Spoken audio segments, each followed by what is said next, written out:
think there's been over 32,000 requests for TPUSA chapters. Yeah, which is insane. And that says something about Gen Z. Right. It's not just an F anymore. It's our safety. Yeah. And yet here we are.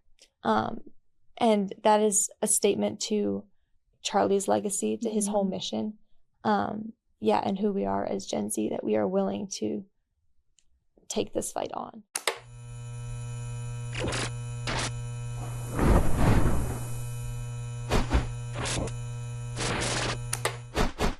Hi everyone, welcome back to Gen Z Unplugged. Today's episode is a little bit different. The tone is definitely different from when we last recorded because just over a week ago, Charlie Kirk was assassinated on a college campus. And we're here today kind of just to honor his memory and give everyone a little hope going forward. Yeah, so exactly a week ago, Charlie Kirk was speaking on Utah Valley University's campus, and he was doing something very American. He was engaging in debate and the open exchange of ideas, and he was killed. And we now know that we're a week out that he was killed by a young man who had spent a lot of time online, who believed that Charlie Kirk was a fascist. And it's devastating. And I think that this is one of the maybe the most significant event in the consciousnly of Gen Z that, most of us weren't really cognizant of the September 11th attacks. So this is truly, truly a significant moment for us. And I don't know, like Rachel, I'd love to just hear like when you heard about Charlie and kind of as you got more and more information, like what your impression was and what your reaction was. Yeah, I heard about it when I was driving home. I received a text from somebody and they told me basically that he was shot. And at first I was like, okay, like obviously that's not good, but I had no idea the severity of it. I didn't see any videos because I was driving. So it had taken, I think it was like 30 minutes after that when I really realized what had happened and like the severity of it and, the critical condition he was in, which later we obviously found out that he pretty much died on impact. And I just remember going home and sharing it with my family and us all being shocked. Like family dinner looked very different. Yeah. I think what you said is very true with how this is going to be one of the most, if not the most memorable events in Gen Z, obviously. Everyone in our generation is going to remember where they were at that time. I know that I'm never going to forget it. And I think I had that impression too. Like I'd heard that Charlie Kirk had been shot and I just assumed, he'd been shot at or it was a non-life-threatening injury. Same with when President Trump was assassinated or the assassination attempt was made on his life. I just assumed he'd be okay because these figures that are such just bold, brave, courageous advocates, like they know the risk that they're putting themselves in, but I don't think we fully understand that risk. But they do know. And yeah, it's shocking. It really is unbelievable. And I think, it's been a week now, but you look all over social media and conservatives and even people who are moderate and even people who are on the left, but, have a rational and, human understanding of what this means for us are not okay yet. No. Yeah. That is 100% true. Social media is still, blowing up about love for Charlie and prayers for his family. Yeah. And I know probably the most powerful moment for me was watching Erica's response that I think aired Friday or Saturday. And I watched it live and that just shook me to my core. I think her response, and then JD and Usha Vance, just being with her and JD helping carry his casket. Like, I think that shook me even more than the day I found out of the killing. Just the response of everyone. Some, like you said, some good and some bad. And then, the difference between the leftist people, some of whom are celebrating, which shocked me. That is the most un-American, unfreedom. Like, it goes against every single value that America was founded upon. Yeah. And that shocked me. Yeah. And as I'm sure everybody has kind of seen in the news and online, is that, there's a lot of teachers, administrators who are celebrating Charlie's death, or they're, even if they're not celebrating it, they're saying, well, he had it coming. Well, he deserved it. And it's astounding. And thankfully, those people are being fired. So it makes me feel better that there is some understanding of what should be expected when someone you disagree with is murdered. But these people who are, a little bit more fringe and far left have this just visceral, horrific reaction to it. And I read this morning, Libs of TikTok shared this, that there is a high school where they have a spirit rock, and someone had painted a message commemorating Charlie, and they said that the principal of the school is investigating it. Yeah. So they're going after students who are trying to honor his memory. And it makes me so sad, and it also just makes me reflect on, like, how did we get to this point? Because, growing up, you could be friends with someone who was on the other side and you didn't think that they were insane for it, and that the average liberal could be friends with the average conservative, and that they could debate and it was all fun and they could still be friends. But then the left has just taken the rhetoric and the way that they talk about conservatives to this unbelievable extreme. And I saw this clip of, it was like 2.5 minutes of liberals calling for violence. And mainstream people, the elite class of leftists are calling people to, take to the streets in reaction to, some event that had happened. So yes, they're, maybe they're not being serious. We should genuinely take to the streets, but people are taking that seriously. And the violence is being advocated for. And that's why it just blows my mind when people get on these liberal talk shows and say, oh, this is so unprecedented. How could we get to the point where in America, we're gunning down people who disagree with us? Well, for the past essentially 2 or 3 years, you've been saying conservatives are fascists, comparing conservatives to Hitler, comparing them to these horrible criminals. And President Trump's statement covered this. You can't call people those horrible, horrific names and compare them to the worst people in history and not expect some crazy person to go shoot them down. Yeah. Yeah. I think what you said, like, it is an unprecedented, just horrible. Again, I didn't even realize the severity of it at first.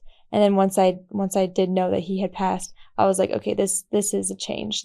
We have hit a point now where not even a politician, like a father, a dad, a husband, who was just wanting to engage in, like you said, the most American, just debate, and he wanted open conversation. He was doing what he loved. The fact that, we have gotten to that point is just, it surprises me to say the least.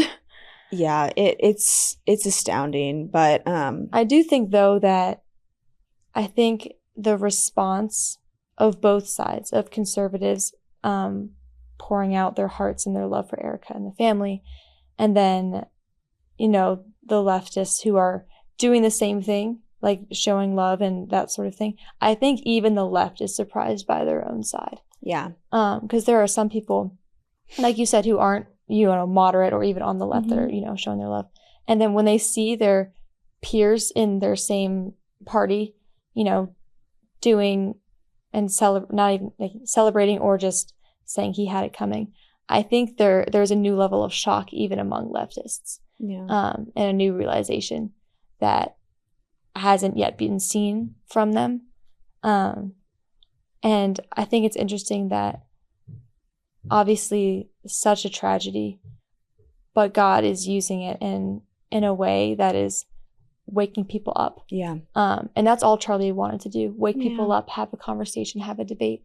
And the fact that people are doing that even post his death a week out, and I think will continue throughout this entire generation. Like you said, it's one of the most earth-shaking things that's happening for Gen Z that's ever happened and probably will happen. And I think it's interesting that leftists are waking up even to their own friends. Yeah. Yeah. It's still like, it's hard to even put words to this. And I know we're a week out from this, but the grief and the mourning is so intense. And I think we are struggling a little bit to understand why that is. But it's like you said, that there's a few aspects of it, but one of them is that this really does change things. And what we thought was a safe place to have debate and conversation on a college campus. And you think the worst that will happen to you is you get an F in your class, your friends leave you get kicked out of a club, which are horrible things and shouldn't be happening anyway. But that was typically the worst thing that happened to you. But now you have students wanting to debate on campus and wanting to advocate for their conservative ideals. And then now they're actually afraid for their lives, for their safety. So there is a huge shift here in what that means. And it's hard to know what we do going forward. And I've kind of just been listening to a lot of people talk about this. And Michael Knowles in his show was just talking about how we need a complete reset. We need some moral standards back into our society. And in President Trump's statement about Charlie talked about this, like this rhetoric has to stop right now. And we have to set some ground rules for what it means to disagree with each other. Yeah. And especially the fact that it happened on a college campus where you're supposed to be learning and debating ideas. That's the whole point of college, right. Like to grow your mind and, figure out for yourself what you believe. And I know we were talking about this a little bit earlier, the response from Gen Z, and just like you said, it's different now because their safety is at risk, but it's almost like our generation is rising to the occasion. Yes. Because I know we talked about this number, but there's, how many did you say chapters are open? I think there's been over 32,000 requests for TPUSA chapters. Yeah, which is insane. And that says something about Gen Z. Right. It's not just an F anymore. It's our safety. Yeah. And yet here we are. And that is a statement to Charlie's legacy, to his whole mission. And who we are as Gen Z, that we are willing to take this fight on. Yeah, like there's so much courage, and we knew that, but this just sets a whole new precedent. I mean, people are going to be more outspoken about their beliefs, and there's a little bit of good in this, and Charlie's going to leave in this just unreal legacy, and his life and his death are really going to change things. And what we're seeing in this change is that people are more outspoken, like you just said. And I think what that's going to do is it's going to help people on the left see that normal people can be conservatives. Because I experienced this in my own circles and kind of just my college experience is when you are either far left or even kind of a moderate person on the left, you think that there's no way that a conservative could be a friend of yours because the media is telling you that conservatives are racist and sexist and bigoted and xenophobic and just all the names in the book, that they think there's no way that someone that I know and love could be a conservative.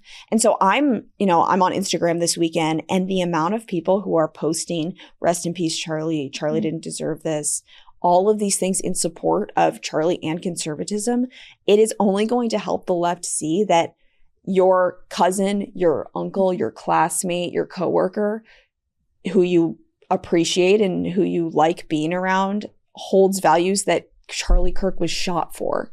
And I am encouraged by that because I think people are going to see that normal people can be conservatives and have the same beliefs that he had. Because I think another aspect of why Charlie's death is causing us so much grief is that he represents what we stand for in a lot of ways. And everyone says this, like, of course, you're not going to agree with every single word that comes out of someone's mouth.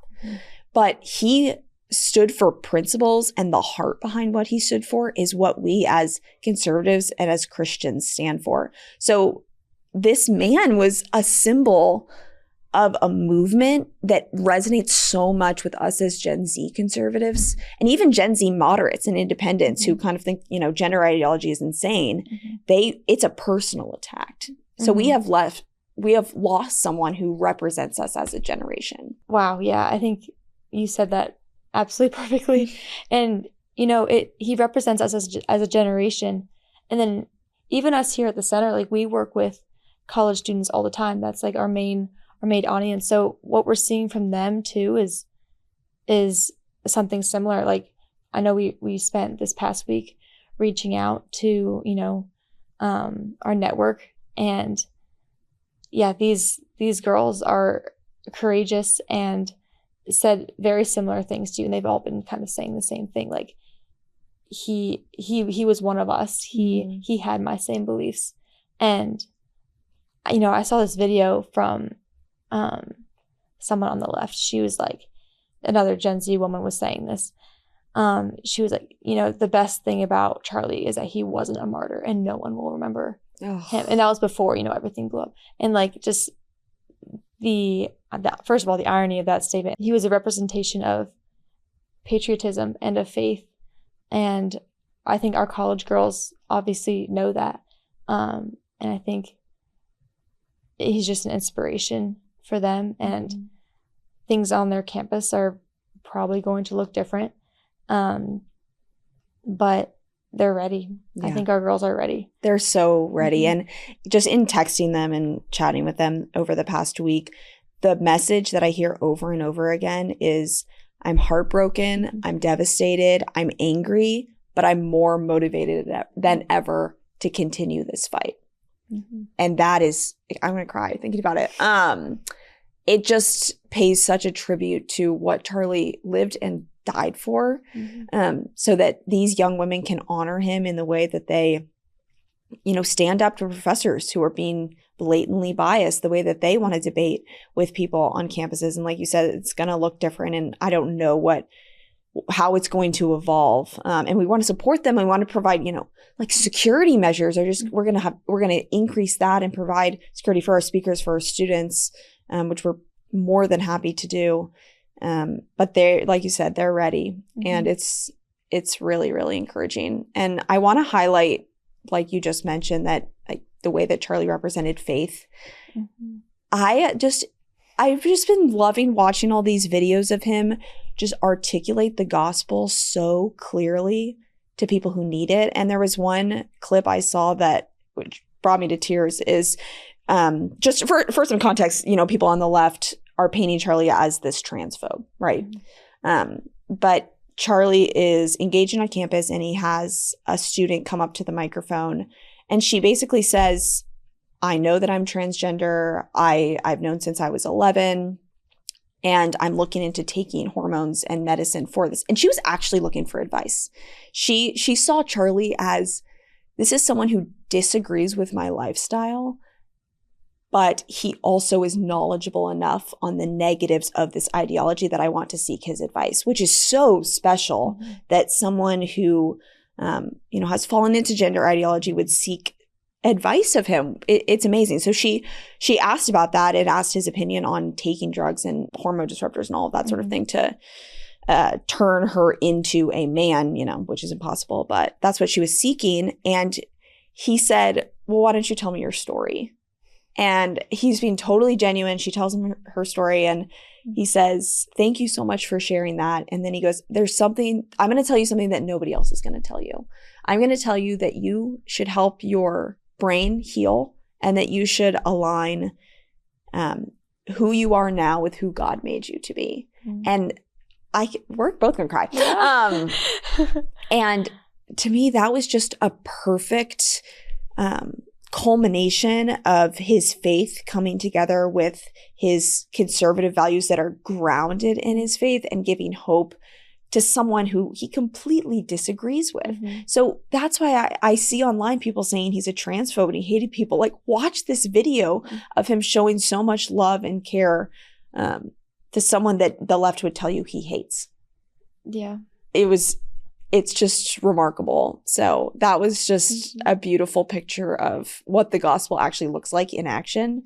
I don't know. I think what you said, like he had a special ability to combine knowledge with just human interaction, like so much wisdom and so much, goodness and knowledge, and just he's so smart and just his ability to have that and his ability to genuinely connect with the human person in front of him, regardless of their beliefs, was, like all these clips are coming out. And I think they're all illustrating that. Like and people who knew him personally were like, he was the same person on and off camera, on and off campus. He was a genuine friend, and his insane ability to combine that wisdom and knowledge and all that, the statistics of everything, and engage the human person in front of him. And I think a lot of our girls also were so inspired by Erica and her message to America after she has suffered the most unthinkable heartbreak. The love of her life, her husband, the father of her 2 beautiful children, was assassinated, and she's here standing up in front of America and the world, honestly, and she is professing her faith in God, trusting in his plan. That just shows that her and Charlie were grounded in the truth that surpasses all understanding. Her whole message was radiating with that. So that was number 1. And then number 2, just her courage. Like, this woman is not a weakling. Like, no, she is on fire. Like she said, the cries of this widow will, echo throughout the nation. Like, this woman is an inspiration to everyone. I know our girls really, really were inspired by that. So her and Charlie together, they were just so aligned on so many things and so grounded. And I think America was shocked and grieving at his death, and then on top of that, seeing Erica stand up and say those things and say that message. And I think when our daughters and our kids grow up, they'll be like, Mom, were there riots? Because there were so many riots on this thing and that thing and all these things. And it's like, no, actually, there was circles of prayer, there was memorials, there was candles and flowers and just peace, and people who are willing to just bring prayer and God back into this nation because of what this couple did, Charlie and Erica, and their 2 kids. And I think telling that message to our future children, being like, no, there was no fire, there were no brawls in the streets, and instead there was this reaction of peace, but also not overly passive. Like, this is going, like you said, there's going to be a change. This is peace, mourning turning into something active and alive. Mm-hmm. And Gen Z is rising up to the occasion. Yeah, they definitely are. And I just can't overemphasize enough how encouraged I am by that and by them. And I would just, everyone out there, all you, young women, young men who are grieving this, just know that there is a nation of people behind you in that, and that we feel this so much, and it's going to take a while for things to feel normal. And we know that Charlie Kirk's shoes will never be filled. He was just such a unique and special person. But there's going to be people who want to be just like him and want to be just like Erica and have the strength. So we know right now that being with other conservatives and people who are like-minded is so unbelievably important. And if you find yourself just, mourning and grieving about this, reach out to us. We'd love to hear from you about it. Comment, DM us, reach out to us on email. We would love to just chat with you and kind of bear this with you. So yeah, there's so many more things we can say, and I know we're just about out of time. So we'll just say thank you, Charlie. Mm-hmm. Thank you for everything you've done, and we know that Gen Z is going to carry on his legacy so well. Yes. Rest in peace, Charlie. Erica, we're with you. America's with you, and we are ready for whatever this brings. Thanks, guys.